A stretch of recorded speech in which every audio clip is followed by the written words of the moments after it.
Գիտենք, որ մեր ողջ հոգևորությունը, հոգևոր կյանք հոգևորությունը մի բառ ունի, մի անուն ունի, դա Հիսուս անունն է։ Ու ինչքան էլ ինչի շուրջ, ինչերով խոսենք, տարուբերվենք եւ այլն, ի վերջո ֆոկուսը մնալու է մի անձի վրա, որտեվ նա ամեն բանում մեր համար եւ Աստված կամեցել է, որ ինքը նախապատիվ լինի ամեն ինչում։ Դա համար ամեն ինչի համար նայելու ենք իրեն։ Օրինակ, իր հրապարակային սկիզբը, ինչպես ինքը սկսեց իրեն, իր ծառայությունը, իրով լինելը, սկսված Նազարեթում, օրինակ ժողովարանում իր հռչակումից, որտեղ մինչև այդ Հիսուսի մասին ոչ ոք չգիտեր, տեսնում ենք առաջին անգամ մի զարմանալի բան կատարվեց, դա այն էր, որ ինքը մկրտվեց Հորդանանում, Հովանես մկրտիչը իրան հռչակեց, չէ, Աստծո գառ, աղավնին իջավ, ինչ-որ արտասովոր բան սկսվեց, բայց ինքը դեռ իրեն չհայտնեց որպես։ Առաջին անգամ տեսնում ենք, որ Հիսուսը իրեն հայտնում է Նազարեթի ժողովարանում, որը Ղուկասը նշում է իր ավետարանի 4 գլխում, 14-ից երևի ընթերցենք, եւ Հիսուսը հոգի զորությունով Գալիլեայից վերադարձավ, եւ նրա համբավը այն գավառի ողջ կողմերը տարածվեց, եւ ինքը նրան ժողովարանների մեջ սովորեցնում էր։ Եվ ամենքից փառավորվում էր ու եկավ Նազարեթ, ու ինքը մեծացել էր եւ սովորության պես շաբաթ օրը մտավ ժողովարանը եւ ելավ որ կարդա եւ տվեցին նրան Եսայի մարգարեի գիրքը ու երբ գիրքը բացեց գտավ այնտեղ որ գրված էր Տիրոջ հոգին իմ վրա է որտեղ ինձ օծեց աղքատներին ավետարան քարոզելու եւ ինձ ուղարկեց կոտրված սիրտ ունեցողներին բժշկելու գերիներին ազատություն եւ կույրերին տեսություն քարոզելու հարստահորություն կրողներին ազատ թողնելու եւ Տիրոջ ընդունելի տարին քարոզելու եւ գիրքը փակելով տվեց սպասավորին եւ նստեց եւ ժողովարանը եղողներից բոլորը աչքերը տնկած իրեն էին նայում ու սկսեց նրանց ասել այսօր այս գրվածը կատարվեց ձեր ականջները լսելու մեջ եւ ամենքը նրա վրա վկայում էին իր զարմանում էին նրա խոսքերի վրա շնորհալի եւ ասում էին միթե սա Հովսեփի որդին չի Եվ նա ասեց նրանց իրա, որ դուք պիտի ինձ ասեք այս առակը, թե բժիշկ քո անձդ բժշկի, այսինքն ինչքան բաներ, որ լսել ենք, որ Կափառնայումի մեջ եղել են, այստեղ էլ արա քո քաղաքիդ մեջ։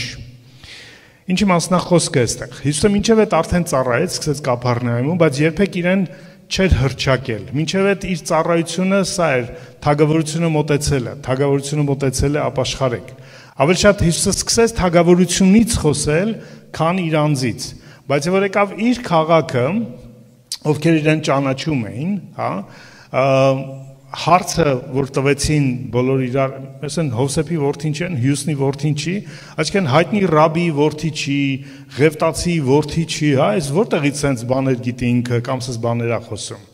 Այսինքն Հիսուսի առաջին հրապարակային հռչակումն էր իրա,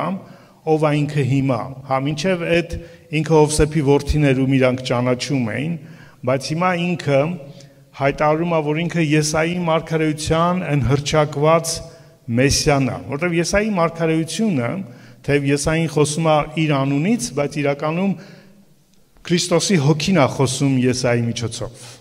մարգարեական հոգին։ Դա համար հետո Պետրոս առաքյալը իր նամակում կասի, որ մարգարեները փնտրում էին իրենց մեջ բնակվող Քրիստոսի հոգին ինչ ժամանակի ինչի մասն է խոսում։ Սա լավ օրինակներից մեկն է, որ մարգարեն խոսում է իր անունից, բայց իր անունից չի խոսում, հոգին է խոսում Քրիստոսի անունից։ Ու սա ավելի մեծ էր, քան Եսային, որտեվ արտահայտությունը, որ տեսնում ենք Եսայի 61-ում, նույն արտահայտությունը, որ Հիսուսը այստեղ մեջ է բերում, նույն հատվածը, 3 օծյալների մասին է իրականում ոչ թե 1։ Օրինակ, աղքատներին բարի լուր բերողը դա մարգարեի օծությունն էր, բայց գերիներին ազատություն թագավորն էր տալիս, ոչ թե մարգարեն։ Քաղաքական ուժի իշխանություն ունեցողն էր եւ մարգարեության մեջ գերիներին ազատություն տալու կամ կոտրված սիրտ ունեցող բժշկողներին, կոտրված սիրտ ունենալը Սուրբ Գրքում միշտ ասոցացում է մեղքի բեռը կրողների, ձախողման զգացում ունեցողների, չէ՞, նրանք ովքեր մեղանչել են, սխալվել են, պակաս են, թերի են իրանց զգում, դրա համար է իրանց սիրտը կոտրված։ Աստծո առաջ սիրտը կոտրված։ Ոչ թե 16 տարեկան աղջիկը ում սիրտը տղեն կոտրել է, ասելա սիրում եմ, հետո չի սիրել, այլ Աստծո առաջ ավելի խորը փորձառություն, ավելի հոգևոր իրականություն է, հա, պակաս զգալու, ձախողված զգալու, չկարողանալու, երբ որ դու ուզում ես Աստծո կամքը անես, երբ որ դու ուզում ես ճիշտ անես, հա, ու չի ստացվում քո մոտ, որոշել ես սուտ չխոսած, ստում ես, որոշել ես չգողանաս, գողանում ես, որոշել ես չշնանաս, շնանում ես, հա, ինչ լավ բաներ որոշել ես չանես, հակառակն ես անում։ Ու դու այդ կոտրված, ձախողված սրտով ես։ Ով էր այդ կոտրված սրտովին բժշկում, ասում քո մեղքերը ներված են, Քահանան։ Այս հատվածը իրականում Մեսիայի, Քրիստոսի, այն օծյալի, որ այդ երեք օծությունները ունի իր մեջ, ով իրավունք ունի ազատելու գերիներին, որտեղ ինքը թագավոր է, նա ով հռչակում աղքատներին բարի լուր ավետանի, այսինքն առատության ժամանակը, շնորհքի ժամանակը, չէ, որտեղ աղքատ ուրիշ հույս չունի, եւ Քահանան, ով հռչակում է ներումը, բժշկությունը, ընդունելությունը, վերականգնումը։ Այս հատվածը Եսայիում, որը Հիսուսը չի հիշատակում, սակայն հատվածը վերջանում է հինավուրց տեղերի նորոգումով, հինավուրց ավերակները, փլված ավերակները վերանորոգելով, հին քաղաքները վերականգնելով։ Ճիշտ ես օծվել եմ վերականգնելու այն ինչ որ փլվել է, այն ինչ որ քանդվել է, հա, օծյալի Քրիստոսի ծառայությունը Հիսուսը ինքը ասեց, Ղուկասում ենք կարդում, մարդու որդին եկավ ինչ անի,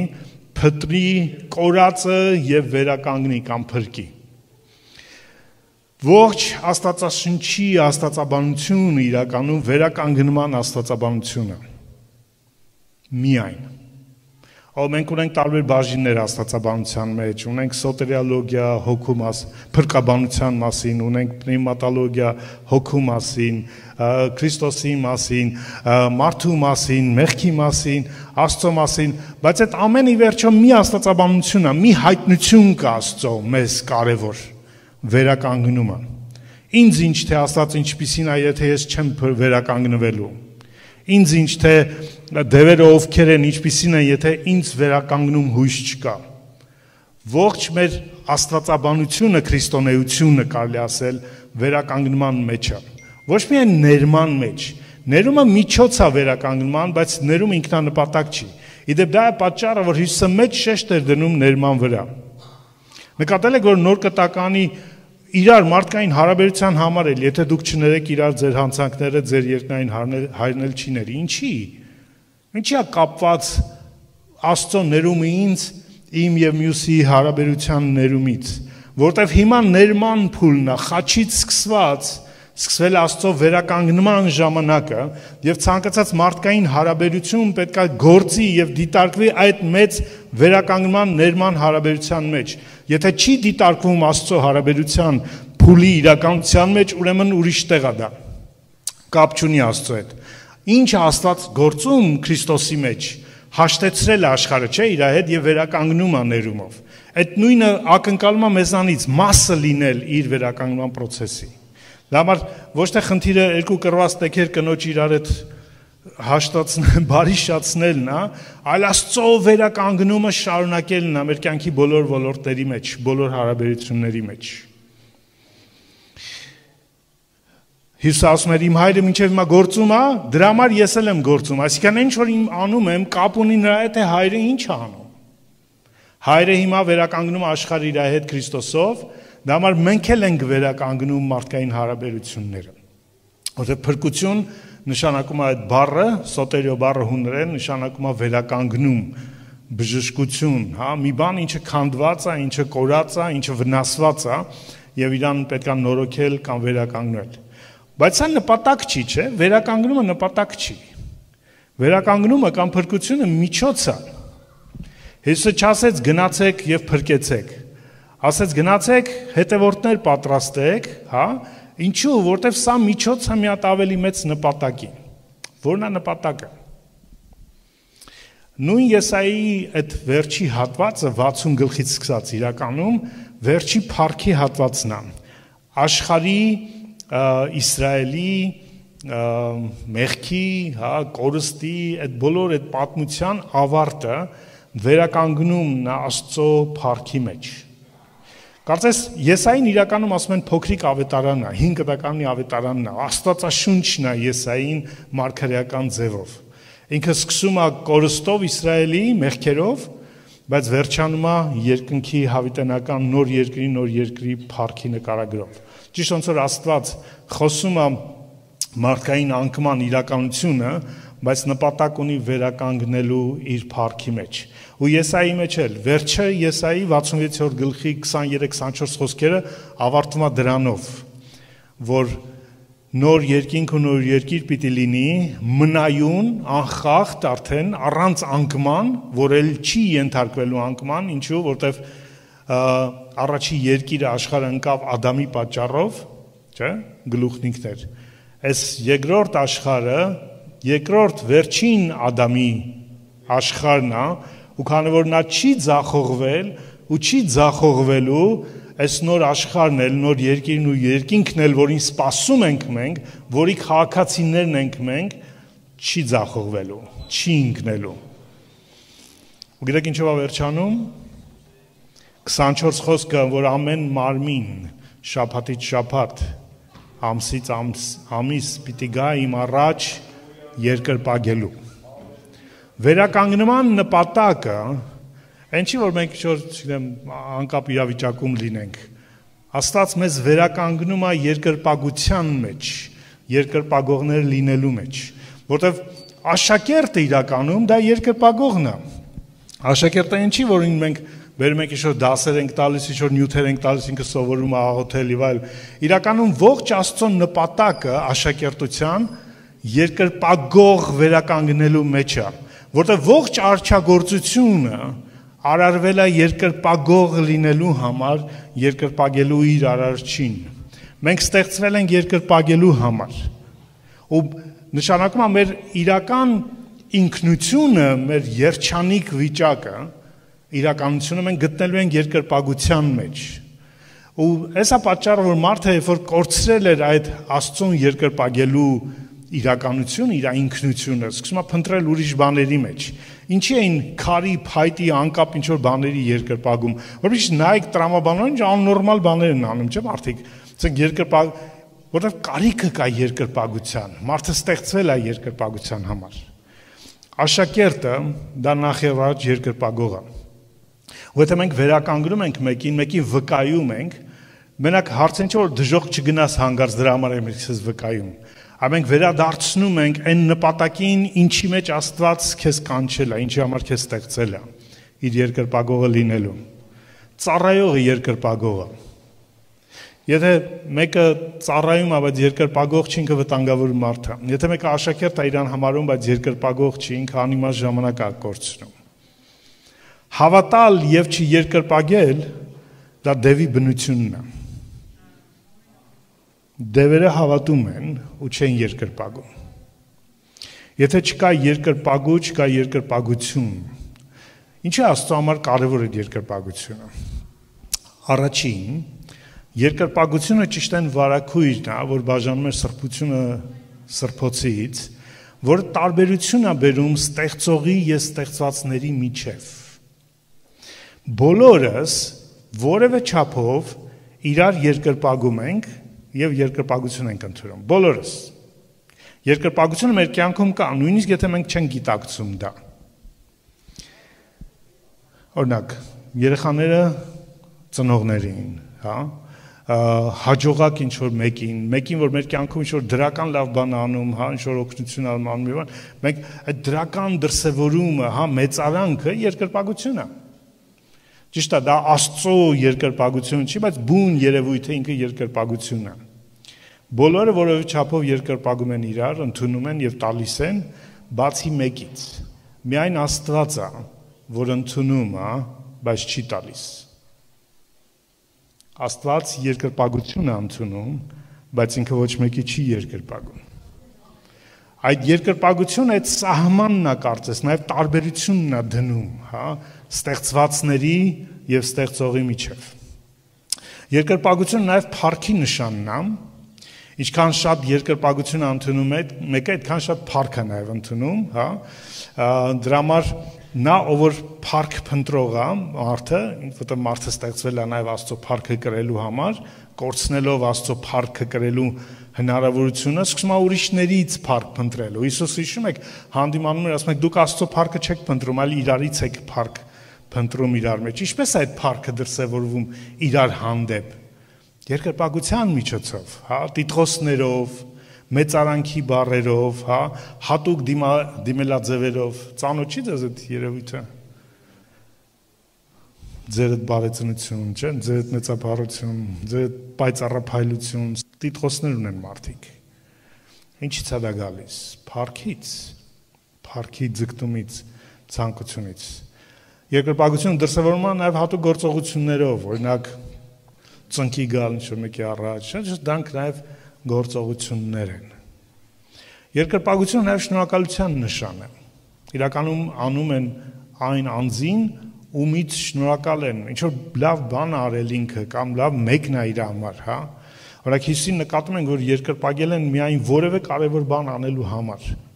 Օրինակ դիվար աղջկա մայրը, երբ որ իր աղջիկը բժշկվեց, ասաց գնա աղջիկդ դուրս եկավ, չէ՞, դևը երկրպագեց Հիսուսին, Հայրոսը երկրպագեց Հիսուսին, աշակերտները փոթորիկից հետո երկրպագեցին, կույրը որ բժշկվեց, աչքերի տեսողություն եկավ, երկրպագեց։ Բոլորը երկրպագեցին Հիսուսին, որտեղ լավ բան եղավ, հա։ Ու մեր կյանքում էլ ինչ որ մեկը ինչ որ լավ բան անում ես, մեր մոտ այդ շնորհակալ լինելու, գոհանալու զգացումն առաջանում, մենք արտահայտում ենք դա, չէ՞, դա երկրպագություն է։ Պետք չի վախենալ դրանից, այն իմաստով, որ չի կարելի միայն ես Տիրոջը։ Մի հատ ծայրահեղություններ կա։ Մեկը ինչ որ լավ բան են ասում, ես Տիրոջն եմ փառք տալիս, որ վարձքը Տիրոջից կսպասես։ Մի հատ շնորհակալություն է սա։ Մի ասա փառք քեզ չգիտեմ ինչ, բայց դա ասա շնորհակալ եմ, Տերորդն ինչ լավ ինձ օգնեցիր, չէ՞, չես փառավորում դրանով, բայց վերաբերում ես ճիշտ։ Երկրպագությունը ունի իր օբյեկտը, ում ենք երկրպագում, նպատակը, ինչու ենք երկրպագում եւ ձևը։ Ոմանց կարևոր է ձևը, ուղիղ կանգնիր, ձեռքեր չբարձրացնես, չէ՞, հանգարց ծափ չտաս, չժպտաս, երկրպագում ես ինչ ժպիտ։ Ինչ ուրախություն, չէ՞, դա քեզ լուրջ բայ երկրպագության ժամանակ։ Մյուսներին օբյեկտը իրոք կարևոր է, որտեվ հերթականությունը կարևոր է։ Կարևորը նախ ում ես երկրպագում, երկրորդ ինչու ես երկրպագում եւ նոր երրորդը թե ինչպես ես երկրպագում։ Ոմանք չգիտես ինչու ձևը բերել են առաջ ու ձևը ավելի կարևոր է իրանց համար, քան թե ում եւ ինչուն։ Ձևը կարող է տարբեր լինի։ Ձևը հեչ էական է, բայց շատ էական չի, հա։ Ձևի մեջ պետք է ազատ լինի անձը դրսևորելու իրան, եւ ձևը կարող է շատ տարբեր լինի այն իմաստով, որ մշակույթը որոշի, հա։ Եթե գնաք, չգիտեմ, այլ մշակույթ, այնտեղ երկրպագությունը այլ կերպ է։ Վիդեոյի գցել մեր Ռեմայի խմբում, հիշում եք, վրացիները այն աբա երգը երգում են մամա, իրանց համար պապան մամայա, մարդ են հիմա, իրանց մոտ էլ այդպես է, մշակույթը կարող է տարբեր լինի, ավանդությունները կարող են տարբեր լինել, անհատական նախասիրությունը, ոճը, պարգևը անգամ մարդու կարող է տարբեր լինի եւ դրա համար ձևը տարբեր լինի, մեկը սիրի ակտիվ, աշխույժ, չէ, դրսևորվի, մյուսը հակառակը, նստի, տենց, բայց վայելի երկրպագի Տիրոջը։ Ցավոք այսօրվա եկեղեցիները ձևի եկեղեցիներ են երկրպագության իմաստով, պարտադրում են վեր կա ձեռքերդ բարձրացրա, մարդը ինտրավերտ է, թող նստի վայելի այնտեղ։ Εμείς համայնքում էլ չի կարելի ձեռ բարձրացնել, այնքան էքստրավերտ է, թող բարձրացնի էլ, ղժայել, գոռայել, թռվռայել։ Թող մեկը իր ձևը գտնի, կարևոր ինքը արտահայտի իրան։ Ինչ է ինքը ուզում ասի։ Կարևորը որ ինքը ում է երկրպագում, օբյեկտը երկրպագության դա Աստված է, ամեն, մեր Հայրը։ Հիսուսը ասաց, որ Աստված երկրպագողներ է փնտրում, չէ՞, 5 տականում պատվերը ես եմ քո Տեր Աստված, որ քեզ Եգիպտոսից Սարացիան տնից հանեցի, ինձանից բացի ուրիշ Աստված չունենաս, պատկեր չշինես եւ չերկրպագես իրանց, չէ՞, որովհետեւ ես նախանձոտ Աստված եմ։ Երկրպագության օբյեկտը մեկն է Աստված, բայց նաև Հիսուսն է։ Փիլիպպեցիների 2-րդ գլխում կարդում ենք, որ Աստված Հիսուսին անուն տվեց, որ ամեն անունից վեր է, որ այդ անունին, որ այդ Յահվե անունն է, Եհովա անունն է, Տեր անունն է, ամեն ծունկ ծռի ու ամեն լեզու դավանի, դա երկրպագությունն է։ Դա որ մենք Հիսուսինն էլ ենք երկրպագում։ Թե հորը, թե որդուն, հորը որդու մեջ, որդուն հորով։ Հետաքրքիր է, որ Եբրայեցիների 1:6-ը ասում է, որ երբ որ Անդրանիկին աշխարհ էր մտցնում, ասեց, որ բոլոր հրեշտակները երկրպագեն իրան։ Դա 97 Սաղմոսն է։ Եթե դուք 97 Սաղմոսը ընթերցեք, 7-րդ խոսքն է, ասում է, որ Աստվածներին պատվիրեց, որ երկրպագեն Եհովային։ Եբրայեցիների հեղինակը Պողոսը հիմնականում հավանաբար ասում է, որ այդ Եհովան Անդրանիկն է։ Եվ այդ աստվածները հրեշտակներն են, թե բարի, սուրբ և թե ընկած։ Դա մարև որ նույն Պողոսը ասում է, ովքեր կուրքերին զոհ են մատուցում, դևերին են մատուցում կամ այդ չաստվածներին, այս խոսքի համեմատ է ասում։ Օբյեկտը պարզ է, հայրը և որդին, նպատակը։ Ստեղ մի փոքրիկ խնդիր կա, որ պետք է պարզաբանել։ Այն առաջ երկուսը հեշտ է։ Օբյեկտը Աստված է, հայրն է, որդին է, Հիսուսն է, ձևը օքեյ, կհարմարվենք, բայց նպատակը չերևացող է։ Առաջի երկուսը երևացող են, նպատակները չէ։ Իսկն ինչն է դրդում, ինչն է մոտիվացնում երկրպագությանը։ Կարող է առաջի հայացքից թվա, եթե օբյեկտը ճիշտ է, երկրպագության, ուրեմն նպատակը ինքնին ճիշտ է, բայց այդպես չի։ Եկեք նայենք դա։ Տեսնում ենք, որ երկրպագությունը ոչ միայն Աստծո համար է կարևոր, երկրպագությունը կարևոր է նաև սատանայի համար։ Եվ իր փորձություններից մեկը երկրպագության փորձությունն էր։ Երկրպագիր ինձ եւ ես քեզ կտամ, չէ՞, աշխարհը բոլոր թագավորությունները եւ այլն։ Այսինքն սա փորձված մեթոդ էր իր համար, ունակ շատերին է բարձր լեռներ հանել եւ բարձր խոստումներ տվել եւ շատերը երկրպագում են իրան այդ խոստումների համար։ Ինքը միշտ էլ խոստացել է նյութական, երկրավոր բաներ, հարստություն, հաջողություն, անվտանգություն, երբ որ այդ բաները քարոզում են եկեղեցում, եկեղեցին լցվում է։ Երկրպագուներով։ Բոլորը սիրում են երկրպագել են Աստծուն, որ խոստացել է իրանց հարստություն, փառք, հաջողություն, անվտանգություն։ Հենց սկսում են քարոզել խաչ, նեղություն, չէ, անուն հավատքի Քրիստոսի տառապանք, չորտեղ եկեղեցիները սկսում են դատարկվել։ Ինչու ենք մենք երկրպագում Աստծուն։ Եթե հարցնենք մարդկանց ինչ ես դու երկրպագում Աստծուն, տարբեր կարող ենք շատ տարբեր պատասխաններ լսել, օրինակ մեկ ասում է, ինքը արժանի է, որտեղ տվել է ինձ ինչ-որ բան, կամ արժանի է, որտեղ ինձ օրհնում է, պաշտպանում է։ Այս բոլորը երկրպագություն են ինչ-որ բանի համար։ Մենք օբյեկտին, Աստծուն երկրպագում ենք ինչ-որ բանի համար։ Սա հենց սատանայի նպատակն էր իրականում։ Սատանան ոչ թե փորձում էր Հիսուսին, ասում էր, եթե ինձ երկրպագես կտամ, պրիմիտիվ չի սատանան, ինչպես շատերը մտածում են։ Իրականում սատանան ուզում էր աղավաղել երկրպագության նպատակը։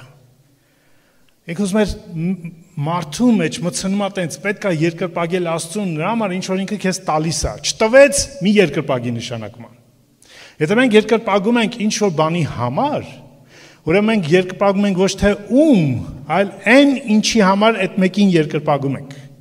Եթե ես երկրպագում եմ Աստծուն, որտեղ ինքը ինձ օրհնում է ինչ որ նյութական բաների մեջ, իրականում ես ոչ թե Աստծուն եմ երկրպագում, հենց այդ նյութականն եմ երկրպագում։ Իմ օբյեկտը դա է, եթե ես դրա համար եմ երկրպագում։ Ընկալում եք չի մասնախոսքը։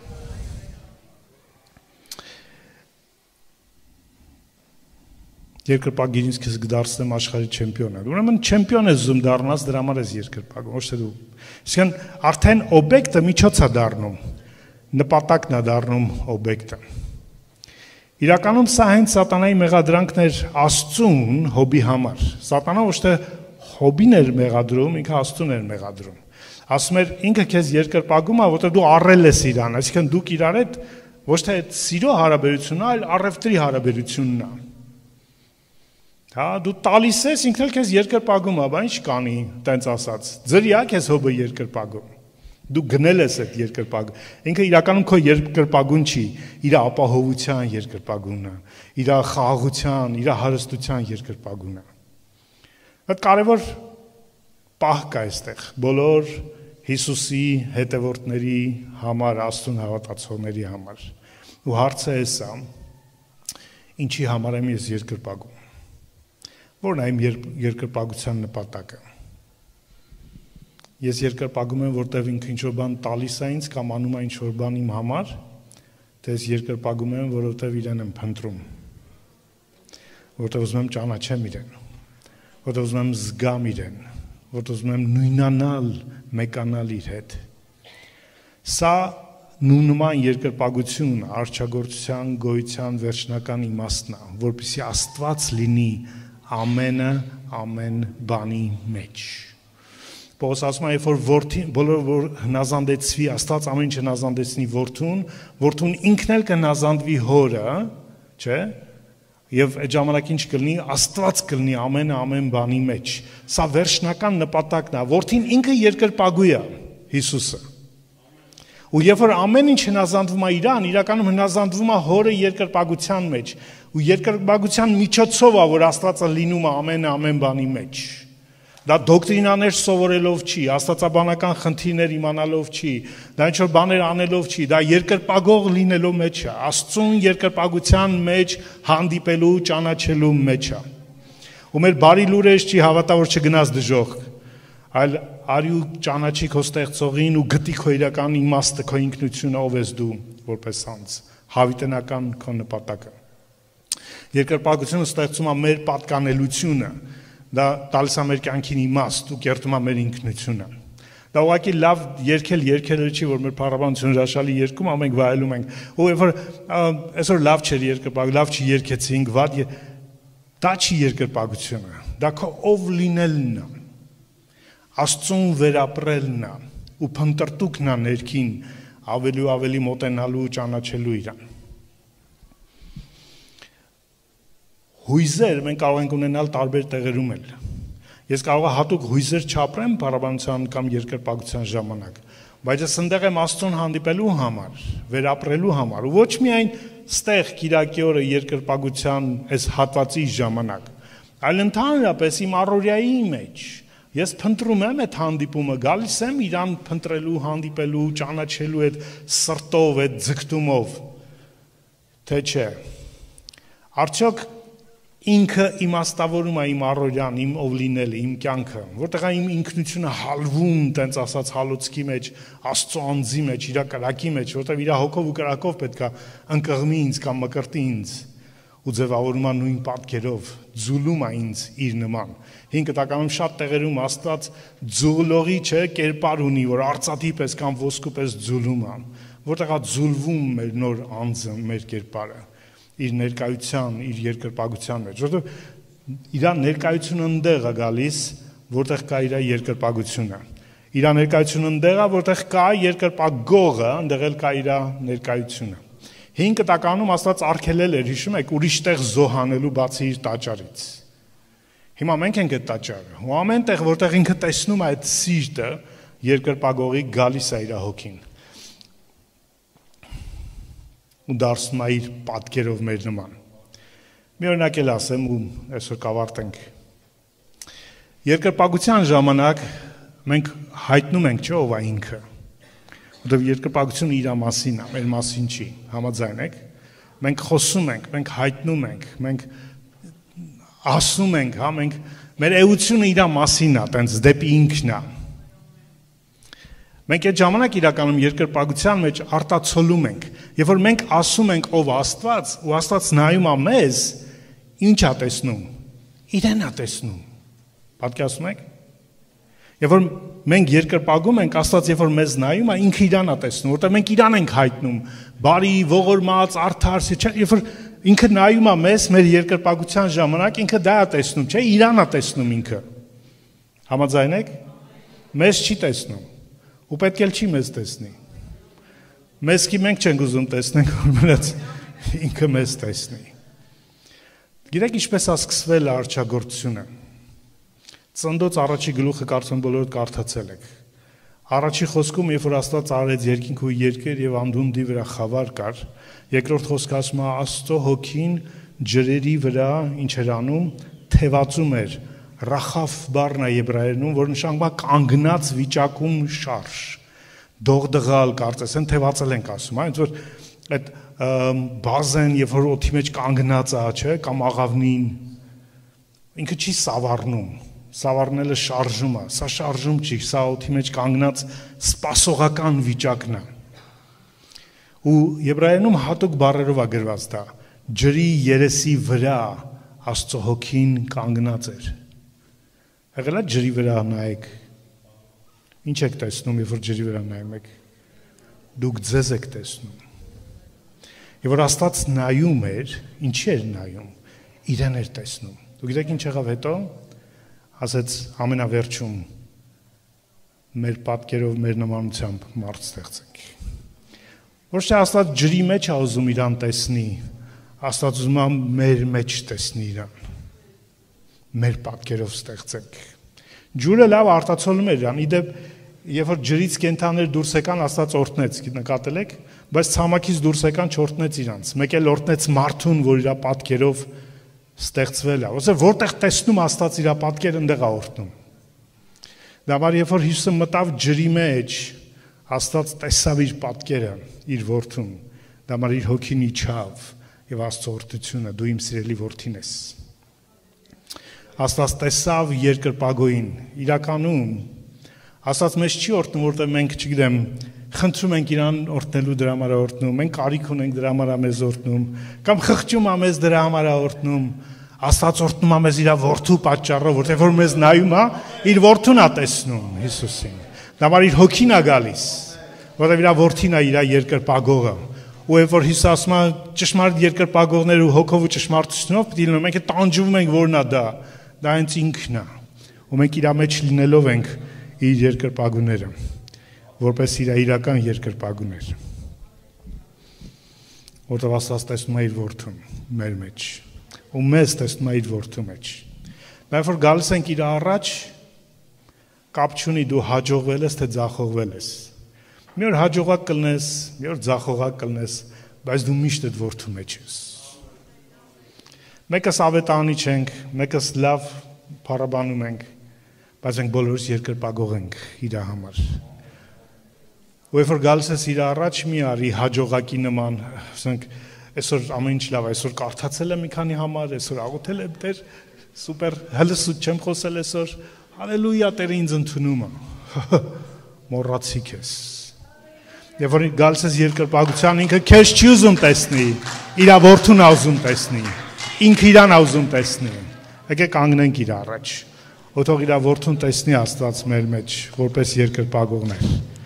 Մենք իր աշակերտներն ենք, ում Աստված վերականգնում է երկրպագության մեջ, որպեսզի մի օր ողջ արչագործությունը մեր միջոցով երկրպագություն ունենա, գա երկրպագողի։ Ու մարդիկ եթե մեզնից մի բան պետք է սովորեն, ոչ թե հոգևոր 4 օրենքները, չգիտեմ ինչ որ աստվածաշնչյան համարներ սովորեն երկրպագող դառնալ։ Աշակերտ լինելը, երկրպագող լինելն է մեր Տիրոջ նման։